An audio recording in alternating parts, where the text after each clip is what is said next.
I think that when we're thinking about incorporating adaptogens, it's definitely very personalized. And so I feel like with, certain herbs, for example, like you can take a lot more than maybe your mom or your brother or your sister or your friend. It just like depends on the person. And so I always start at a lower dose. Of course, that depends per adaptogen. So when we start to talk about that a bit more in like coming talks, as well as in the course and everything, there'll be a bit more information on dosage. But I always think about adaptogens in terms of like their long-term use. And so I think about it like an exercise routine. So in the beginning, you're not just going to walk into the gym and start, bench pressing 200 pounds or something.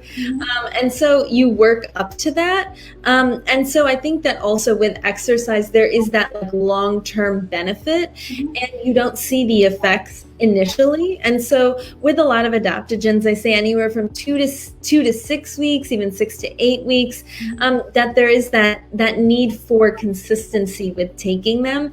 And I would recommend adding one at a time just to see if your body reacts and if you like that reaction. And if you really do feel like, your concentration has improved with adding a lion's mane, for example.